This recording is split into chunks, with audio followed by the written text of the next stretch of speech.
Buenas noches, damas y caballeros. Bienvenidos a otro encuentro especial. Antes de comenzar, quiero saber quiénes me acompañan hoy. Comenten desde dónde están viendo y qué hora es por allá.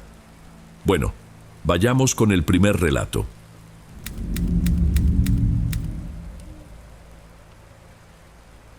Buenas noches, Don. Mi nombre es Raquel. Tengo 29 años y necesité 3 años para reunir el valor y poner esta historia sobre papel. Ocurrió en 2022, en un rancho perdido de la zona rural de Chiapas. Hoy, viviendo lejos, todavía me despierto a medianoche con la sensación de que ese perfume va a deslizarse por la puerta de mi cuarto. Escribo porque el miedo se vuelve más soportable cuando encuentra un oído atento, y usted, con su canal, parece entender que el peor terror nace de lo que podría pasarle a cualquiera.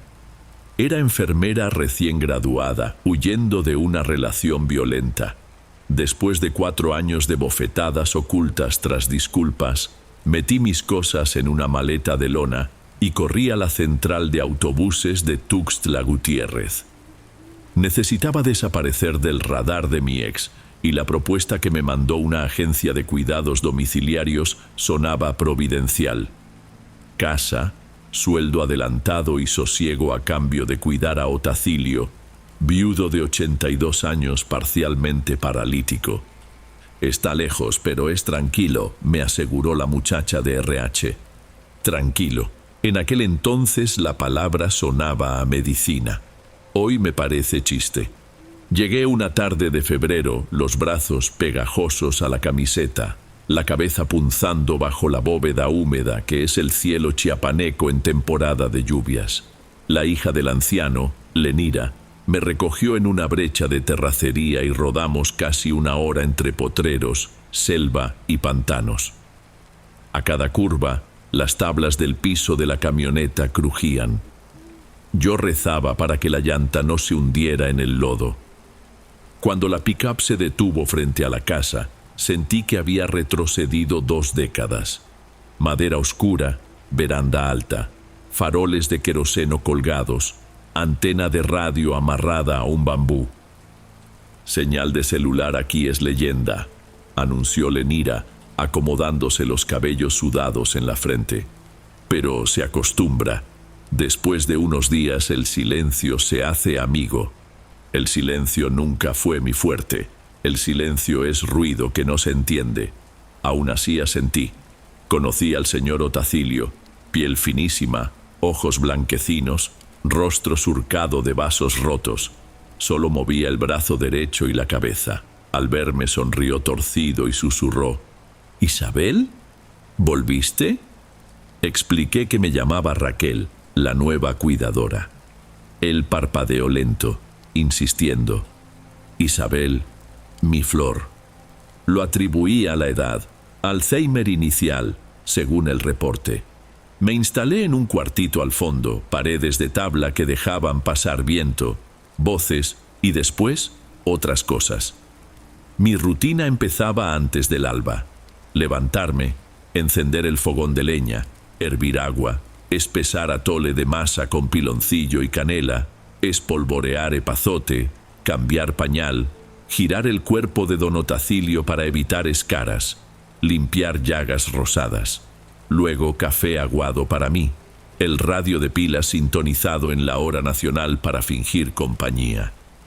Entre tareas caminaba por la propiedad, mangos retorcidos, un guanábano cargado, un arroyo rojizo que olía a fierro dulce.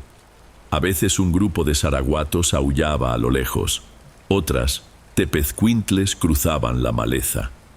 Todo aquello debía ser calmante, pero el hueco entre esos sonidos me recordaba que, si algo salía mal, nadie oiría. En la segunda semana ocurrió lo primero raro. Era pleno mediodía, el sol convertía la veranda en horno de barro, y yo cambiaba la sábana del anciano.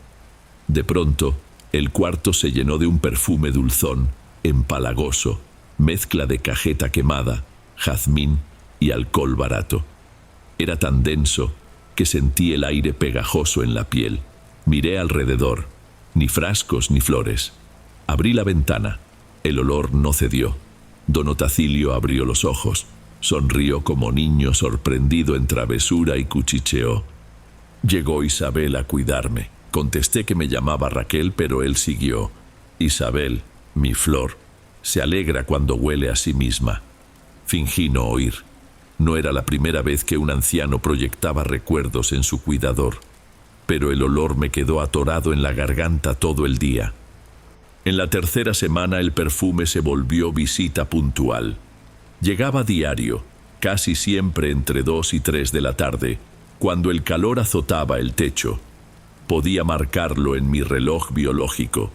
Primero la lámina tronaba, luego el aire ondulaba, al final el cuarto se convertía en caja de dulces.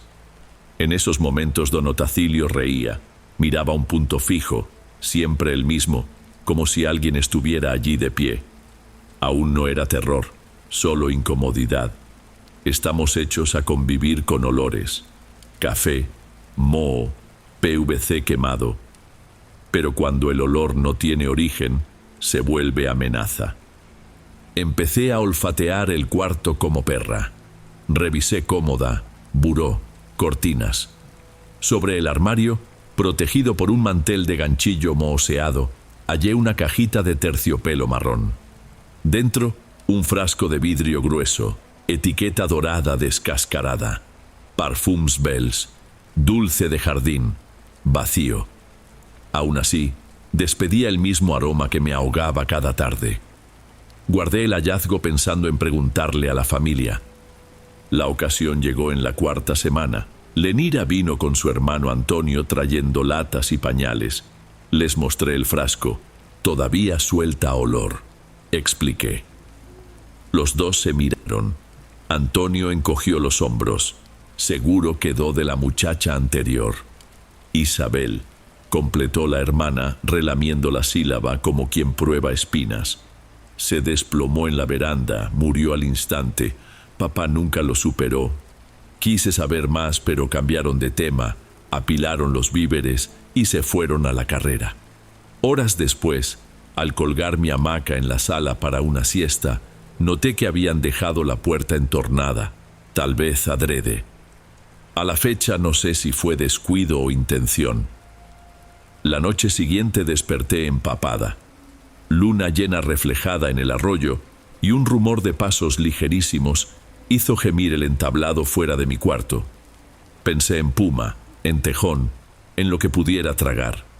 Me levanté, agarré el farol y abrí la puerta. Vi una silueta femenina cruzando la sala, vestido claro pegado a la piel mojada, cabellos escurriendo sobre el rostro. Iba descalza, pero cada paso sonaba como si calzara zapatos.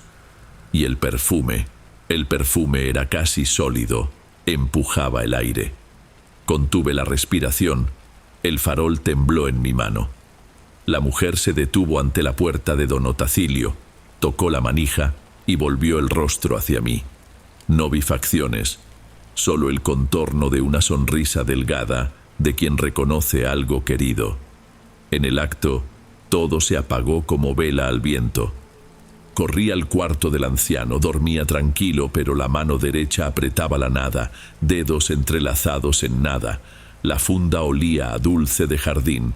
Al amanecer pensé irme. Empaqué la mochila, encendí la camioneta vieja que la familia dejó. El motor medio giró y murió. Intenté de nuevo, nada. Al bajar empezó la lluvia, goterones calientes, barro hasta los ejes, el arroyo crecido. Quedé atrapada. Cada trueno se burlaba de mi intento de huida.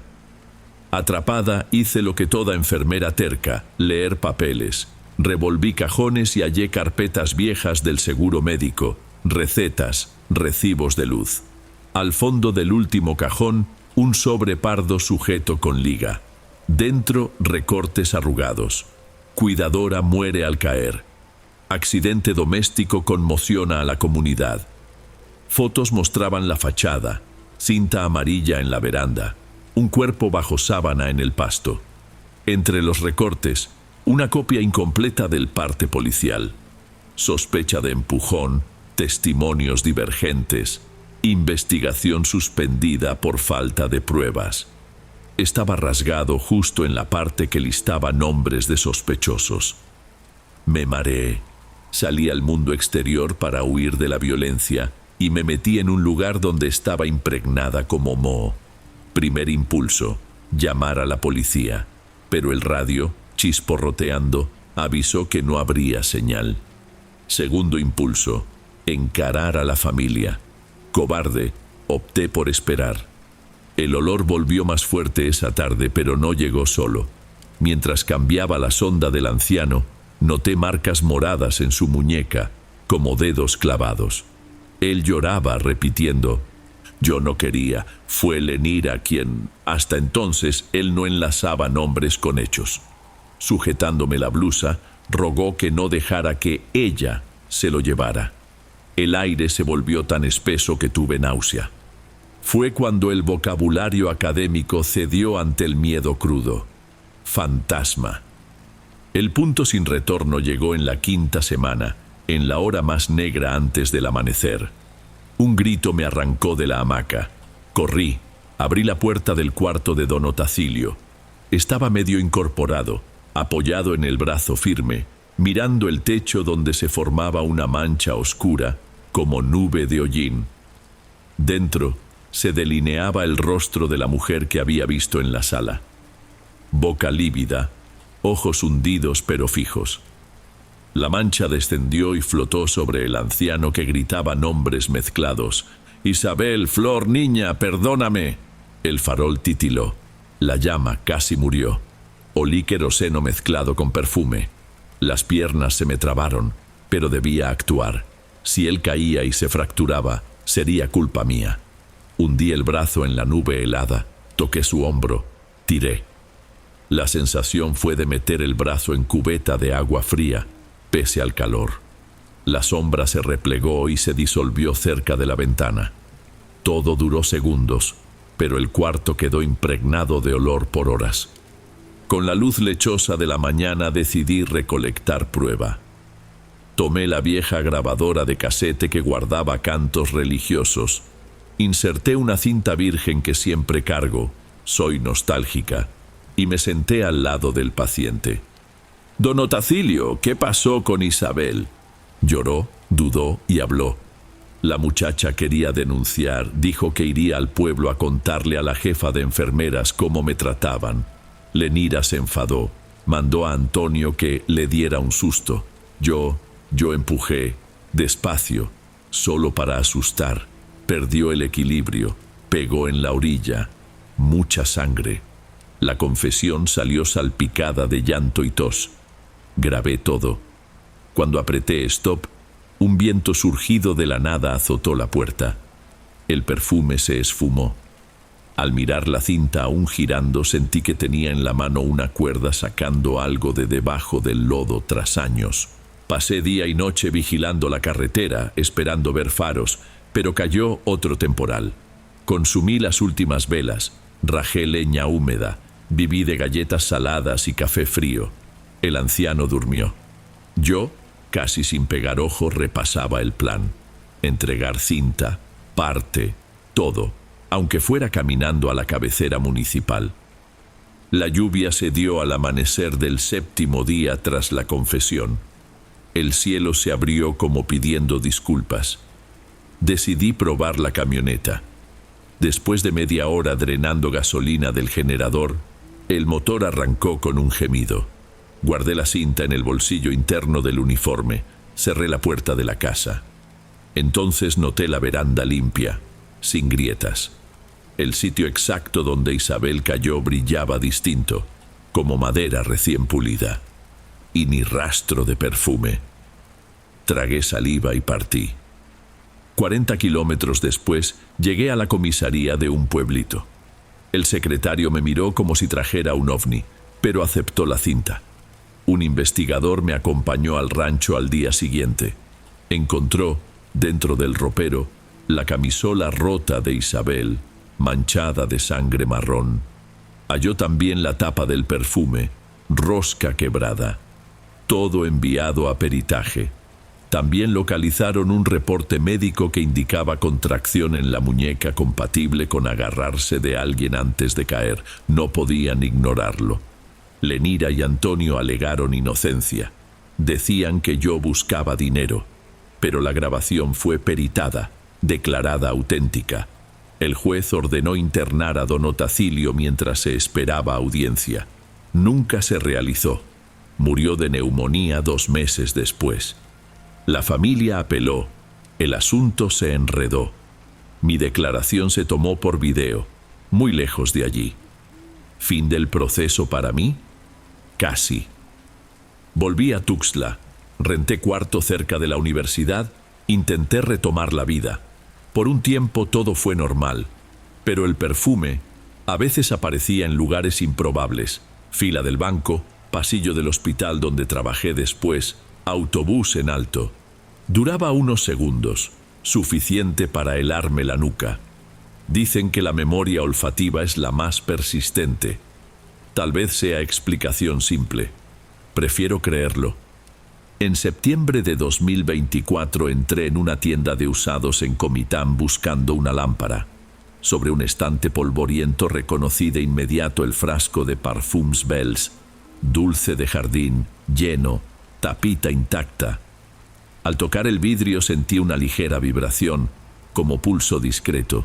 Me aparté. El vendedor comentó que el lote venía de un trámite de inventario, casa heredada, cerca de Altamira. La nostalgia se volvió náusea. Salí sin mirar atrás. No volví a aquella tienda, pero sigo sintiendo de vez en cuando el perfume montarse a la grupa de algún pensamiento.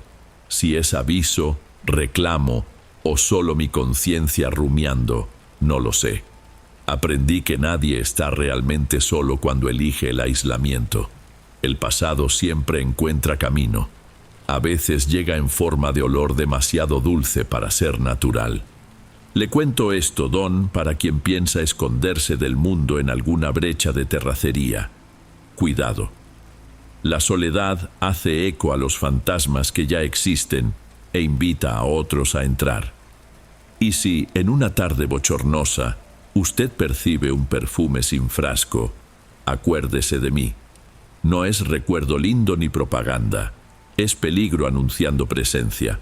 Corra mientras la carretera siga firme. Yo corrí, y por ahora sobreviví. No sé si todos tendrán la misma suerte.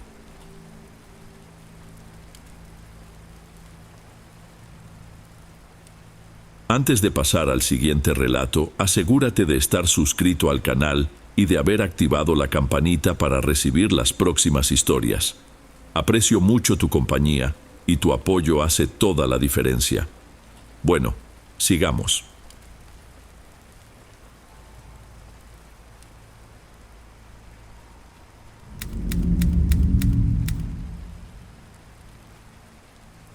Mi nombre es Livia. Tengo 35 años, pero si siguieras mis redes, creerías que me quedé en los 25. Siempre jugué con filtros, ángulos y luz, pero nunca mentí descaradamente hasta darme cuenta de que gran parte de mi trabajo dependía de parecer eternamente joven. La industria de la belleza es cruel. Cada mañana aparece una chica 10 años menor mostrando resultados milagrosos. Entré en ese juego y no volví atrás. Comenzó a principios de este invierno, en una gélida noche de lunes en Ensenada, Baja California. El viento del Pacífico golpeaba los ventanales espejados de mi departamento recién entregado. Grababa stories sobre una mascarilla carísima mientras el ruido de la tubería del edificio nuevo retumbaba como un tambor ahogado. Fue entonces cuando abrí el mensaje de cierto perfil, sin foto, 0 publicaciones, solo seguía a mujeres de mi nicho. Escribió: ¿envejeces porque sigues trucos de revista? ¿Aceptas probar algo real? Me gustó el atrevimiento y respondí con un emoji riendo. Recibí enseguida una receta de peeling suave, arcilla roja, 4 gotas de agua marina en aceite y un mantra murmurado 3 veces frente al reflejo a la madrugada. Parecía spam místico, pero la promesa de piel vitrificada me picó. Aquella madrugada, después de editar un video hasta casi las 2, releí el mensaje. Me sentía exhausta. El ring light seguía encendido. Olor a café de olla recalentado en la cocina americana. Anoté la arcilla en la lista de compras, apagué todo y me fui a dormir con las cajas del condominio aún regadas por el pasillo. Nadie se saludaba. Éramos islas apiladas. La rutina siguió igual la semana siguiente. Grabé rutina de mañana tomando café de olla en el balcón, aunque el viento frío me ardía en la garganta. Edité patrocinios, respondí a haters que decían que mi cuello delataba 30 y muchos. Sonreía, pero el espejo del baño, iluminado por la luz fría del techo, mostraba líneas que ningún filtro borraba al 100. La tensión palpitaba en la base del cráneo. Era como si cada nuevo like trajera una garrapata jalando mi piel hacia atrás. El viernes compré los ingredientes. La chica de la tienda naturista comentó que aquella arcilla abría los poros del alma. Reí para no parecer escéptica. Pasaban de las 11 de la noche cuando mezclé todo en un frasco de vidrio. El aceite tenía un tono verdoso translúcido y despedía olor a marecía dulce. Apoyé el celular contra el espejo del baño y grabé el proceso, lista para publicarlo al día siguiente si funcionaba. Murmuré el mantra 3 veces, bajito, avergonzada de mi propia voz. Yo reflejo la imagen que deseo, devuelvo lo que no necesito. Sonó tonto, pero la luz fluorescente parpadeó un segundo como si estuviera de acuerdo. Terminé, enjuagué el rostro y revisé la pantalla del celular. La piel parecía normal. Guardé el frasco, cerré las persianas y me desplomé en la cama. Desperté temprano, aún oscuro el sábado. Al encender la lámpara, vi pequeños trozos transparentes sobre la almohada, como plástico seco. Pasé la mano por la frente. Sentí una superficie lisa, recién pulida. Corrí al baño. Mi reflejo brillaba delicadamente como si un filtro de porcelana estuviera instalado en tiempo real. Las líneas finas de los ojos habían desaparecido. Fotografié en RAW, sin presets. ¿El resultado? La misma luminosidad cremosa, imposible de falsificar luego en Lightroom. El corazón se me aceleró, pero la vanidad pesó más que lo extraño. Debí haber parado ahí. Publiqué un carrusel con pie de foto sobre autocuidado holístico. Los comentarios explotaron. ¿Qué app te dio ese blur? Piel perfecta. Gané miles de seguidores nuevos. Para saciar la curiosidad, prometí tutorial si el post llegaba a 10.000 likes. Lo consiguió en menos de 12 horas. Crecí alimentando el hambre de perfección y, a cambio, sentía la ansiedad convertirse en náusea. En la segunda aplicación noté algo incómodo. Mientras grababa, la arcilla absorbía calor. Ardía. Al limpiarla, otra capa de piel se desprendió, ahora en tiras más grandes. No dolía, pero ver mi propia dermis salir como papel de arroz activó una alarma primitiva.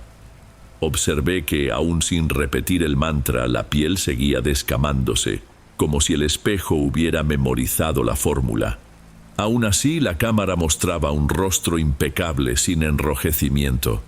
Era como si el lente eligiera una versión mejorada de mí. Edité el video, pero noté que, en los cuadros donde la piel se despegaba, no aparecía nada salvo superficie intacta, lisa. Parecía magia de postproducción espontánea. Pasé 2 días entre lives, patrocinios y un mareo extraño que llegaba cada vez que soplaba la brisa del mar. Tal vez el olor amarecía mezclado con el aceite. Dormía poco. Me despertaba a las 4. Con comezón bajo la camisola, corría al espejo y recogía más copos translúcidos para la basura. Empecé a guardarlos en una bolsa zip, sin saber por qué. Quizá para demostrarme que no estaba loca. Fue entonces cuando busqué prueba concreta. Llamé a Marcos, fotógrafo de mis primeras sesiones. Trajo iluminación neutra, midió luz, saturación, todo. Fotografió en altísima definición. Al ver la pantalla de la laptop, abrió los ojos de par en par. No hay postproducción que logre esto, incluso haciendo zoom los poros son demasiado uniformes, parece render de plastilina. Le mostré la bolsa con las tiras de piel. Tragó saliva, pero sugirió que fuera al dermatólogo. Reí. Ningún médico receta mantras. Pedí discreción y lo despedí. Aquella noche algo cambió. Mientras retiraba la mascarilla, la luz de los edificios vecinos reflejó una silueta parada sobre los paneles solares del último piso, 3 niveles arriba. Las ventanas de ese ático siempre estaban vacías. Aún no había inquilinos. La figura recordaba a una mujer delgada, cabello a los hombros, cabeza ladeada evaluándome. Parpadeé y desapareció. Culpé al cansancio. Decidí investigar ese perfil misterioso. Seguía vacío, pero descubrí que seguía cuentas desactivadas de influencers que conocí en eventos años atrás. Recordé rumores sobre la desaparición de una de ellas, Isabela, que dejó de postear y se esfumó de WhatsApp. Entré en foros cerrados. Hallé un hilo antiguo con capturas de historias donde mostraba piel de vidrio, idéntica a la mía, semanas antes de desaparecer. El estómago se me heló. Alguien ahí decía que Isabela fue vista en La Paz sin celular, cabeza rapada, sin hablar con nadie. La fuente era dudosa, pero el miedo clavó sus uñas. Pude bloquear la cuenta. En vez de eso pedí explicaciones. ¿Qué es esta receta? ¿Por qué mi piel se desprende? Recibí un audio al revés, ininteligible, como si se hablara de atrás hacia adelante.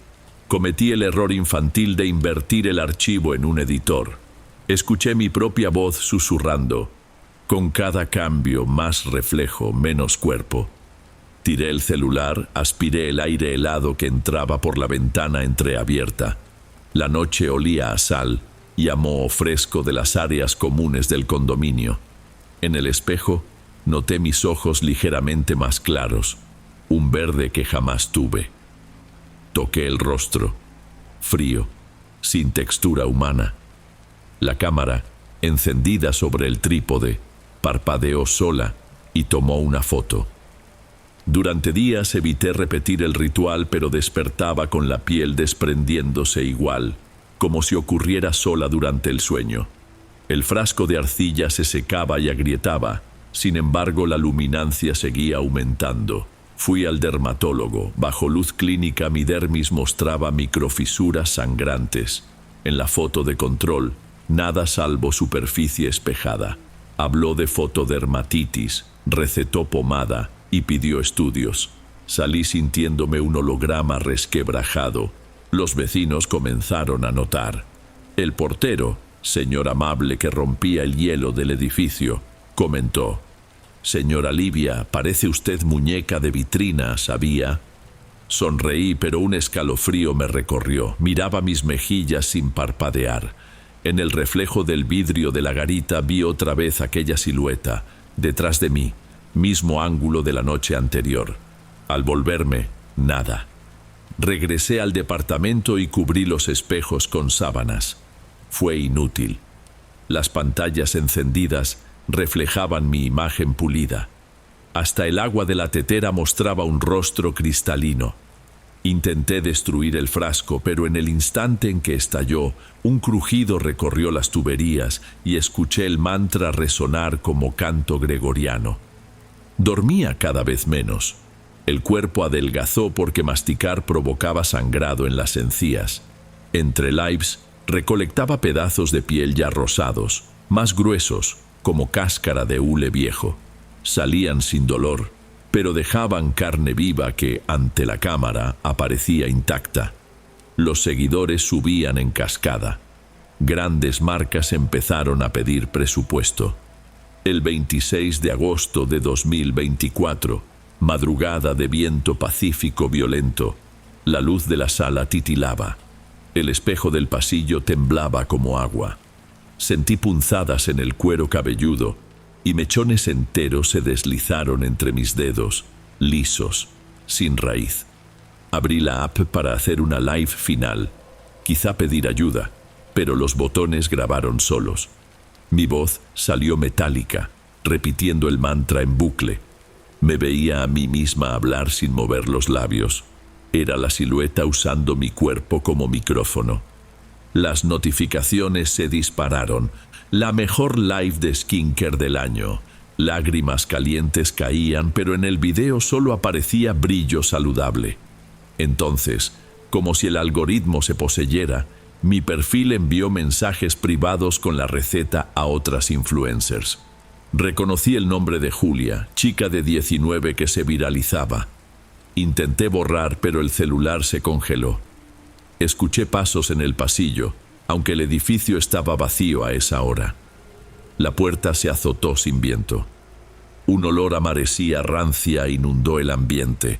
La cámara giró hacia mí y captó el instante en que una capa completa de mi rostro se desprendió, revelando un tejido rojo oscuro. Grité. Oí mi grito, pero en el audio solo hubo silencio. La live mostró un rostro perfecto sonriendo, sin herida alguna. Cientos de corazoncitos volaron por la pantalla. A la mañana siguiente desperté en el piso frío del baño, piel pegada al azulejo como etiqueta mojada. Intenté entrar a mis redes. Usuario no encontrado. Busqué mi nombre. Ninguna mención salvo reposts genéricos. Aquella cuenta que me había escrito ya no me seguía, pero ahora seguía a Julia. Me senté en el balcón, el viento cortando la carne expuesta. Vi mi imagen en el vidrio del edificio enfrente, piel lisa, cabello perfecto, sonrisa tranquila. Un segundo reflejo se materializó detrás. La mujer sombra. Inclinó la cabeza, aprobando la nueva fase. Con la poca voz que quedaba, supliqué al vacío: «Llévate lo que quieras, pero devuélveme». La respuesta llegó solo en el crujir de las persianas. Sábado, ya septiembre, vi el story de Julia. Piel brillante, leyenda, nueva era skincare. Abracé mis propias rodillas, sintiendo la carne pegarse, y finalmente entendí que el trueque estaba completo. Yo quedé apenas como un despojo vivo en un edificio donde nadie notaba el olor a sangre seca. Mi reflejo, ahora autónomo, seguía generando contenido perfecto, firmando contratos y pasando la receta. Ya no sé distinguir qué es inteligencia artificial y qué es aparición. Escribo para ti, Dom, porque sigo tu canal desde el principio y sé que tratas estos relatos con seriedad. Si recibes este correo, créeme, borra cualquier mensaje que prometa milagros instantáneos. Si la foto parece demasiado buena para ser real, huye. Aún hay partículas de mi piel esparcidas por los rincones del departamento, y cada una brilla como escama de pez bajo la luna. Temo que, cuando sople el viento correcto, vuelen al balcón de alguien y todo empiece de nuevo. Si escuchas susurros que provienen del espejo de madrugada, no los repitas. Si ves a una mujer quieta en el reflejo de los paneles solares, cierra los ojos. Y, por el amor que aún conservo a mi versión antigua, si una cuenta vacía te ofrece un peeling suave, bloquéala. Por favor, bloquéala.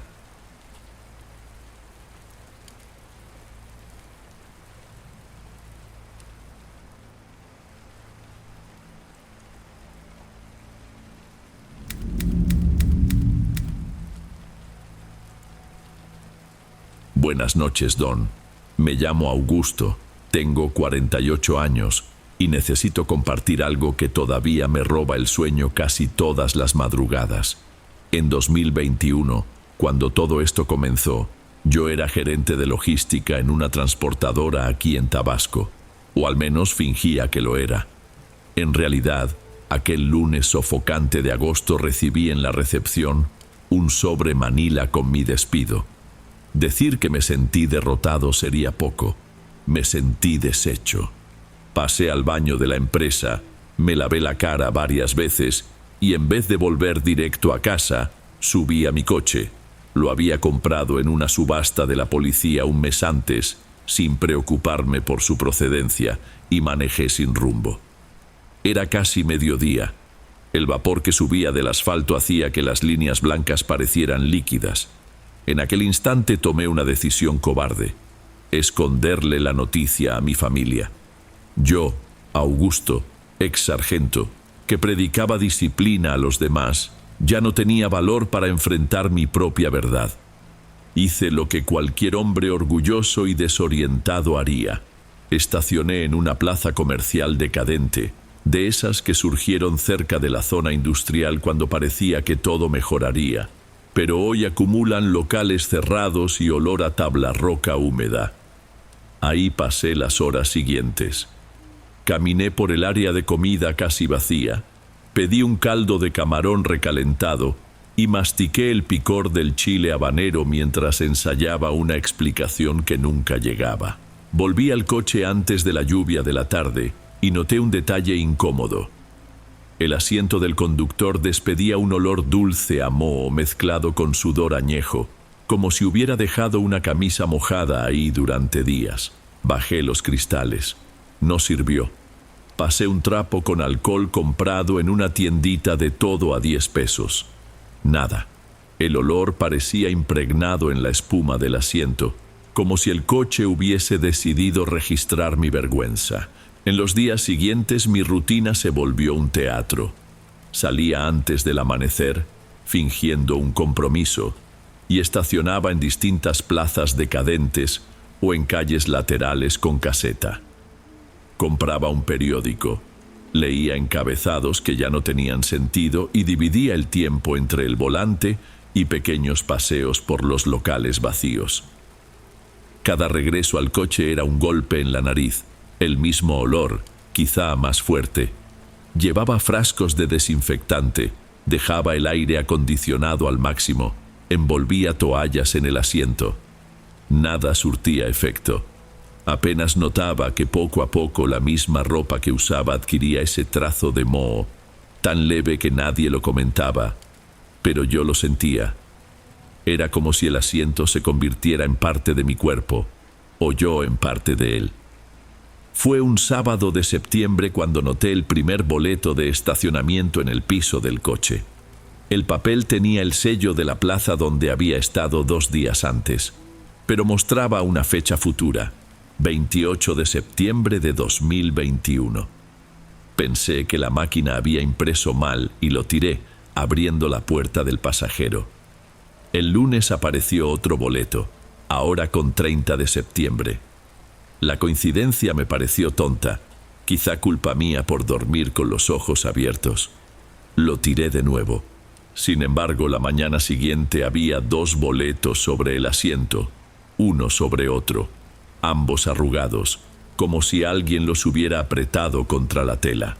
Me quedé mirándolos demasiado tiempo, y por primera vez me di cuenta de que quizá estaba sufriendo algún tipo de brote. Aún así, seguí con la farsa. Francine, mi esposa, confiaba en mí. Creía cuando describía pláticas y reuniones que no existían. Nuestro hijo, Lucas, de 8 años, solo preguntaba: «Papá, ¿el fin de semana vamos a pescar?». Respondía que sí, empujando la angustia hacia adelante como quien barre polvo bajo la alfombra. El extrañamiento se volvió inquietud real el día que salí de la plaza y volví al coche. Había 5 boletos apilados, cada uno con una fecha subsecuente, comenzando el 15 de octubre. Intenté romperlos, pero me temblaron los dedos. Mientras lo hacía sentí un corte agudo en la palma como un tajo de papel y dejé caer los pedazos sobre el tapete. En ese mismo instante, el parabrisas se oscureció. No fue una nube cubriendo el sol. El vidrio pareció condensar sombras por dentro y vi algo formarse como gotas invertidas de neblina. Parpadeé varias veces hasta que la imagen tomó contorno. Una carambola en una avenida ancha. Un coche blanco invadía el carril contrario, chocaba contra 2 vehículos y reconocí el letrero de una tienda al fondo. Era un establecimiento que quedaba cerca. La escena se desvaneció como si alguien apagara un proyector. El tablero marcaba la hora normal. El tráfico alrededor seguía. Me sudaban las manos. No hubo cliché, solo una náusea viscosa y un miedo infantil. Conduje hasta dicha avenida. Todo mi cuerpo protestaba, pero necesitaba probar que había sido imaginación. Me orillé en una gasolinera. Pedí un café aguado y observé el movimiento. Media hora después, nada. Me di vuelta para pagar. Escuché bocinazos y gritos. Corrí y vi la escena exacta. El coche blanco, la tienda detrás, todo. Un hombre me tiró al suelo mientras intentaba grabar con su celular. Llegó la policía. Contaron 5 heridos. Volví temblando a mi coche y me di cuenta de que el olor a moho se hacía más fuerte cuando estaba asustado, como si respirara dentro de una cueva. En los días siguientes, la rutina se volvió vigilia. Anotaba cada fecha de los boletos, intentaba llegar antes a los lugares, cambiaba de ruta, alertaba a guardias de plaza sobre sospechas absurdas. Nada impedía que la imagen apareciera en el parabrisas y luego se cumpliera. A veces, si manejaba lejos, la escena en el vidrio se ajustaba, mostrando otro ángulo, como si la tragedia fuera un animal que siguiera mis huellas. En una ocasión intenté limpiar el parabrisas con el spray de agua. La imagen se borró unos segundos y volvió con más nitidez al instante. Salí del estacionamiento de un mercado y vi, en el reflejo del vidrio, un camión volcado en un puente. Giré el volante, subí a la banqueta y casi atropellé a una vendedora de dulces. Quedé inmóvil, sintiendo el corazón latir en la nuca, hasta que me di cuenta de que lloraba tan silencioso que mis hombros apenas se movían. No conté nada en casa. Francine notaba mi mirada perdida, pero la atribuía al estrés del trabajo. Lucas dibujaba camiones y soldados en cuadernos viejos, dejaba las hojas regadas en la sala, y yo tardaba mucho observando cada dibujo, como si buscara pistas de algo que ni él sabía. Cierta noche desperté en el sofá por un trueno. La televisión mostraba el noticiero local. Los reporteros comentaban la volcadura de un camión en el puente desde el mismo ángulo que yo había visto. Apagué antes de que Francine llegara. El punto sin retorno llegó en una madrugada bochornosa de noviembre. Desperté con el rostro pegado al volante, la camiseta adherida al asiento. Un boleto suelto estaba en mi regazo. Mostraba la fecha del 10 de noviembre de 2021, 3 días adelante. En el parabrisas, aún empañado por mi respiración, se formaba una imagen borrosa. Esperé, y la mancha ganó nitidez. Reconocí la fachada de nuestro edificio. Había luces de emergencia encendidas, humo salía por las ventanas del 5º piso, nuestro piso. Vi a Francine cargando a Lucas, tosiendo, buscando salida. Un resplandor lo iluminó todo. Enseguida, llamas lamieron las cortinas. Mi garganta se cerró. Apagué el coche. Corrí dentro de la plaza. Busqué un teléfono. Luego recordé que tenía el celular. Llamé a casa. Contestó el buzón. El olor a moho impregnó mi paladar. Sentía que masticaba la tela del asiento. Pasé las horas siguientes dando vueltas por la ciudad, intentando encontrar bomberos, explicando en un idioma de pánico que algo ocurriría. Recibí miradas de lástima y desconfianza. Volví cerca de casa la noche del día 9. El boleto brillaba en el tablero como un recordatorio. Me quedé estacionado frente al edificio, observándolo. A las 3 de la mañana vi la luz de la cocina encenderse. Sentí un alivio tan tonto como fugaz, seguido de miedo. Bajé del coche. Cuando llegué al portón, escuché un chasquido metálico. La cerradura se trabó. Golpeé varias veces. Llamé a Francine con voz ronca. Nadie respondió. Subí corriendo la escalera externa hacia el patio, pero la reja secundaria también se atoró. Toda la noche fui y vine, golpeando hierro contra hierro hasta que el agotamiento me venció. Desperté en el coche con el cristal nublado por mi aliento, en un silencio que hacía que la ciudad pareciera desierta. Había un boleto nuevo en el tablero. La fecha había saltado al 17 de noviembre. Sentí un alivio extraño, casi culpa. Quizá había logrado aplazarlo. Miré hacia arriba. Las ventanas del 5º piso estaban intactas, sin humo. Llamé a casa. Contestó la voz soñolienta de Lucas. «Papá, ¿por qué dormiste en el coche otra vez?» Las palabras no salían, solo dije que llevaría pan dulce para el desayuno. Durante una semana entera no volví a ver imágenes en el parabrisas.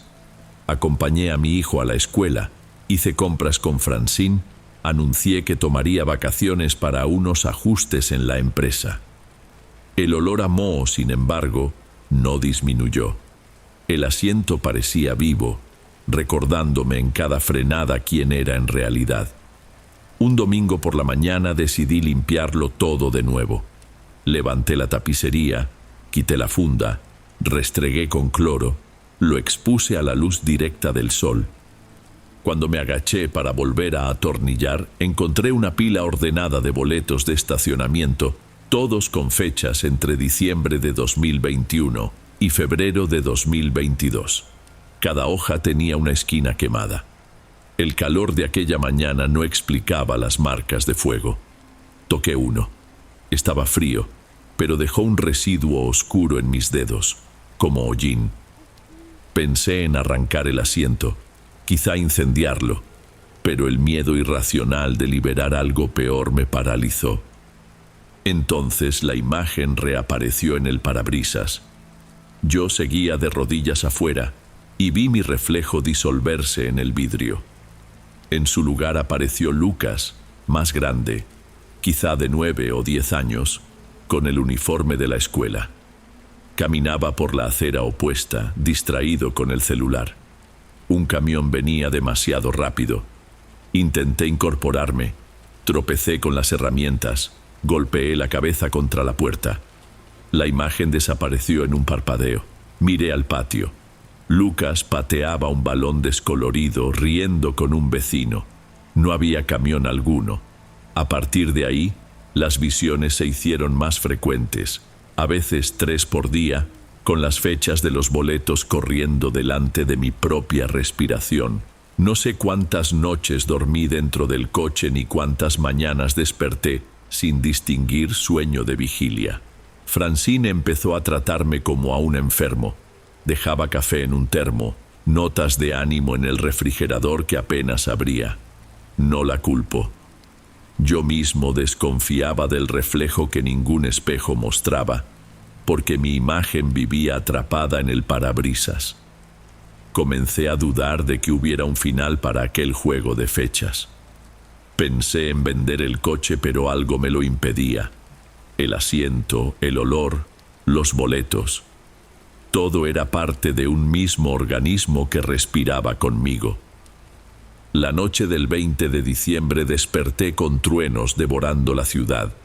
La lluvia hacía crujir el techo del estacionamiento.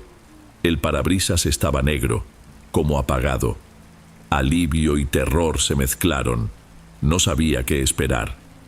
Entonces, muy despacio, la oscuridad cedió espacio a una sola palabra escrita con letras que parecían condensación. Elige. Debajo, vi 2 boletos pegados por dentro del vidrio. Uno mostraba la fecha 27 de diciembre, el otro 3 de enero. No había escenas, solo fechas. Me quedé quieto, respirando el olor que ya era parte de mí, intentando entender su significado. Toqué el boleto del 27. Cayó sobre mis piernas. Toqué el otro. Permaneció adherido, como imantado. En el amanecer bochornoso volví a casa con el boleto del 27 prensado entre los dedos. Pasé la semana siguiente evitando usar el coche, pidiendo transporte por aplicación, caminando siempre que podía. El día 26 las visiones regresaron, pero esta vez no necesitaban el parabrisas. Brotaban en mi cabeza cuando parpadeaba. Veía un incendio en casa, un accidente en la escuela, un atragantamiento en la comida. Lucas siempre al centro. Hacía calor y la humedad se pegaba a la piel como melaza. La noche de Navidad, Francine intentó abrazarme. Yo temblaba tan fuerte que los dientes castañeteaban. Conté la mitad de lo que pasaba, omitiendo la otra mitad porque sonaría a delirio. Ella lloró en silencio, me tocó el rostro y dijo: «Busquemos ayuda, Augusto». Asentí sabiendo que era tarde. Llegó el 27. Desperté antes del sol, sudando. Pasé alcohol al volante, barrí posibles boletos, cerré el coche y fui a trabajar en un empleo temporal que conseguí en bodegas de la zona industrial. A media tarde recibí una llamada de Lucas. «Papá, ¿puedes recogerme? El papá de mi amigo no llegará a tiempo». La lluvia amenazaba en el horizonte.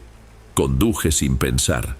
Las ventanillas se empañaban rápido y veía sombras formarse en las esquinas, pero no en el parabrisas.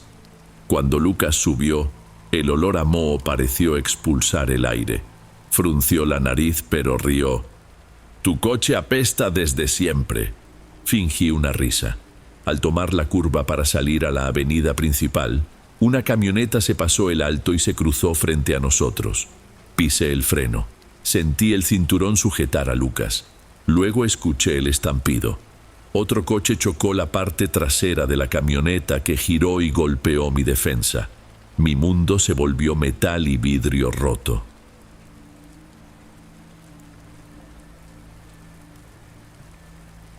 Bueno, amigos, estos fueron los relatos de hoy. Espero de corazón que les hayan gustado.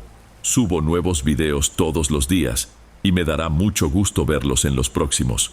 Ahora en la pantalla les dejo otros 2 buenos videos que seguro les encantarán. Un abrazo de Dom y nos vemos por allá.